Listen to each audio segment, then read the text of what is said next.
I very often say it took me 30 years to get 5 years experience. And I think that if you're in this business today and you still believe you're selling insurance, that's your biggest mistake. Every employee benefits broker and industry partner dreams of achieving great things. The bad news is that success doesn't come easy. The good news is that you don't have to do it alone. Welcome to the Benefits Sales Pro Show. I am your host, Ryan James Miller, and my goal is to engage industry professionals who have found success and are willing to share it with others. So give us 15 minutes and hear how today's guest has achieved great things so you can too. All right, what up, everybody? Welcome to another episode of the Benefits Sales Pro Show. Today, I have with me a good dude. He's a boo. He's a benefit optimization officer. I love that. Louis Bernardi, if you are in benefits, you know Lou. You've seen Lou around social media, maybe at an event. Great dude, big smile, just a wonderful personality. We're not going to talk about any of that, though. Today, we're going to talk specifically about sales. And so I am pumped to have Lou on the show to get his perspective on all things sales and benefits. But for the moment, welcome, Lou. What's up, buddy? Thanks, Ryan. Nothing's up and everything's up. I don't know. It's a blur. It's a blur. You know, the life of a boo is not an easy one. I love it. I love it. Okay. Before we get in, I've started every question or every podcast the same way except this one. So how did you come up with this idea of being the boo? So yeah, I don't know. You know what? Things fall into my head from so many different directions. I try to pinpoint it because someone asked me recently, and I think I was working on my business card, and I'm looking at it. And I'm like, you know, I know I'm the founder, but what else am I? A founder of what? It doesn't mean. I didn't want to be a broker. I didn't want to be a consultant. I didn't want to be an advisor because to me that sounds like someone outside of a company.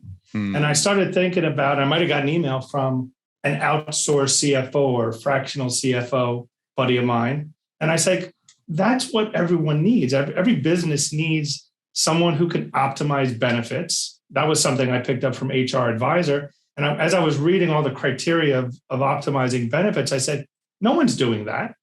No employer's optimizing benefits because they don't have any data. They're buying insurance. And I said, you know what? I want to be that part of their team, but external. But I want to be somewhere between or beneath or over or under CEO, CFO, HR directors. I want to support all of them, get them to come together and help them optimize their benefits.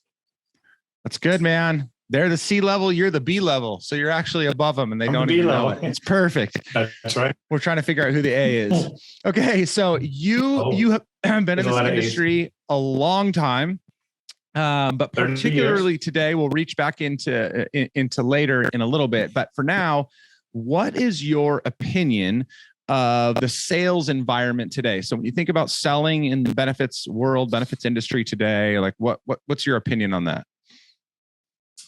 It sucks. You know, welcome to the most encouraging episode of the benefits sales. No, I was kidding.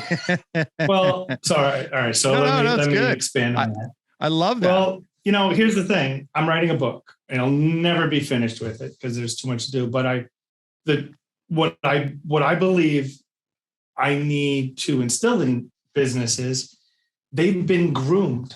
They are buying insurance, right? And it's taken place over, this is my 30th year in business. I got involved in the benefits industry here in New York about 29 years ago, right? So this is my 30th year in business, or I don't know how to do the math, but whatever. And since managed care entered the system, yeah, well, both. We've been groomed. We've been groomed to become underinformed and misinformed consumers. We fill in the blanks. And believe that those that we trust to make our benefit decisions are working in our best interest. And the data just doesn't support that I've been able to see, you know, for in the past 5 years. So, you know, changing the mindset is first and foremost, you know, on my mind, understanding that most consumers don't understand why they make the benefit decisions they do and how they purchase it which is completely different than anything else that they buy within their company. Yeah, it's good. Okay, cool. And then maybe to that point, so you now own your agency. You also produce for the agency that you own. So what's one big mistake that you see people in your position making that's hurting their ability to generate more sales? So I very often say it took me 30 years to get 5 years experience. And I think that if you're in this business today, and you still believe you're selling insurance, that's your biggest mistake. And the reason why, so I was a GA. So essentially for the first 25 years of my career, I was a broker's broker. I was supporting other brokers, thousands of them. I had my own agency. I had my own clients, but I wore the GA hat 80% of the day. And in 2017, I stepped away from that because at that time, I was frustrated with brokers that didn't want to expand their offerings to include compliance and technology support, like benefit onboarding, things like that. Companies like Zenefits were a big threat. And I said, I'm not going down with this ship. They're not going to offer this. I'm going to do this. I need to put in the time and effort to do that for my own agency and clients. That set me on the path I am now, where now I've seen behind the scenes or under the hood or behind the curtain, whatever you want to say, of the the price and quality of healthcare. Yeah. And how the insurance companies are manipulating that. So if you're selling benefits and you're not getting involved in conversations that are going to challenge what you do, then you're making a big mistake because you'll be extinct in the next couple of years. That's so good, man. It's good. It's so good for people to hear. So as you think about your own career and maybe for a better sense of relevance in this last 5-year period, since you've now exclusively owned the agency that you do, what is the biggest challenge that you have faced and how have you found yourself able to overcome that or are in the process of overcoming it? I'm in the process. It's the process starts over with every prospect. And even clients, because of the mindset, because somewhere along the line, because of the lack of transparency of health insurance and healthcare, the financial minds of businesses, when I got in the business, the owner, the CFO, the CEO, they were in every meeting. They were in every renewal. They stepped away. And actually, I just did exchange some emails yesterday on Forbes with the CFO, who was open and honest with me. He said, I don't get involved because there's nothing for me to dig deep into. That's not true, by the way. There's a tremendous that you can dig into if you're working with the right partners that can provide you with that data, because data is everything. But the biggest obstacle is the mindset of the consumer, because HR has now been tasked almost exclusively with buying and delivering benefits for their teams. And they wear 40 hats. They are the busiest people at every single company. To expect them to devote the time to learn what, even a fraction of what we've learned over the last 5 years about how we're being manipulated by the healthcare and health insurance systems, we can't expect them to do that. So their pain in HR is more work. Yeah. The pain of the business and the employees is the cost and the quality of healthcare. But we have to get through the HR directors, and their pain is more work. This sounds like more work, even though it's really not. Yeah, that's good, man. So it's a process. So then to help encourage and kind of guide some people that are out there. So there's obviously a lot of people that are in your position, and it's tough. Even when times were good, it was still a tough business to sell in. COVID made it more difficult. The looming recession is probably going to make it more difficult. So what is one kind of sales tactic strategy that you have used to be successful and that you are going to continue to use as you forge on throughout this challenging season of the industry? I think the most effective sales strategy is if you could talk to them at a human level, right? I share stories about open enrollment meetings, and I'll always stay behind after I did not as many in-person open enrollment meetings as I used to because of the pandemic. But I would always offer to stay behind and talk to the members if they had anything personal that they didn't feel comfortable discussing.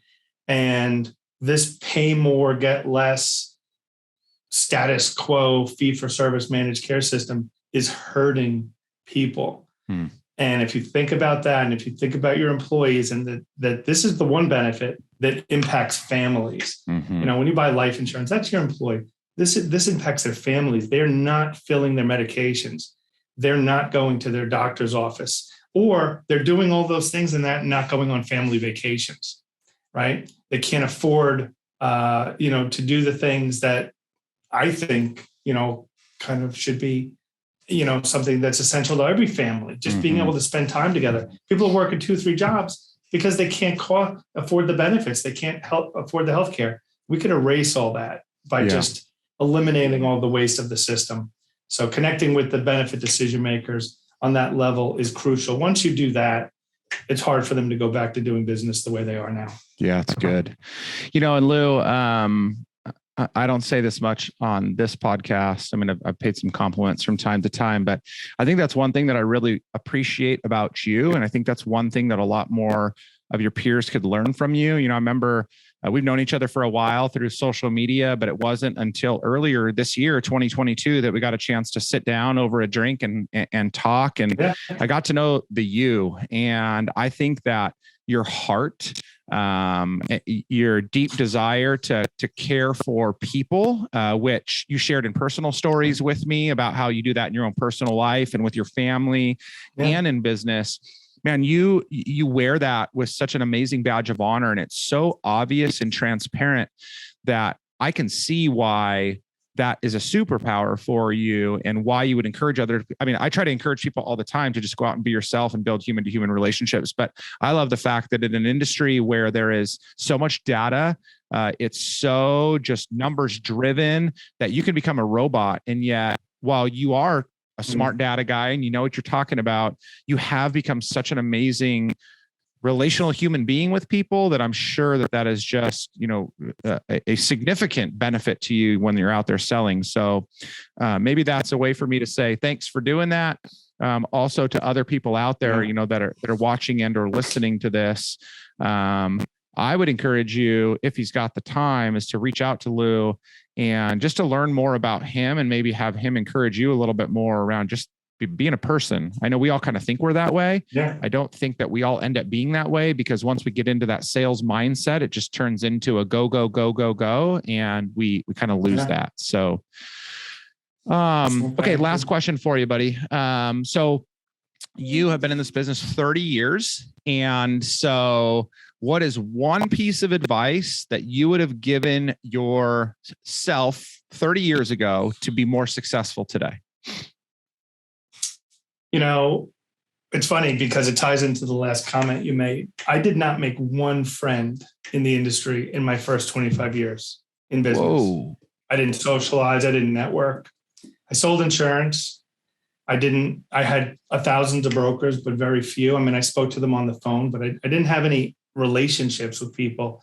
And the last 5 years, through these communities that I'm in and going to these events and going to Austin and going to Phoenix and, walking into that room, and you mentioned it, walking into that room, and that's a scary place for me normally. And, who am I going to sit with? Who can I talk to? Who do I know? These people all seem to know each other. And you said, hey, Lou, you want to have a drink with us and sit down? That meant everything to me. And I reached out to you afterwards. I think I did.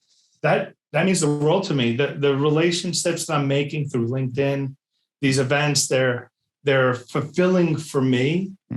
And it motivates me even more because I'm meeting all these people because they're on a similar journey as me to try to do this industry that we're in, try to do it better, to try to correct it and eliminate all of the nonsense and harm that the status quo does to people. So that would be my advice to me would be probably open up, meet people, talk to them.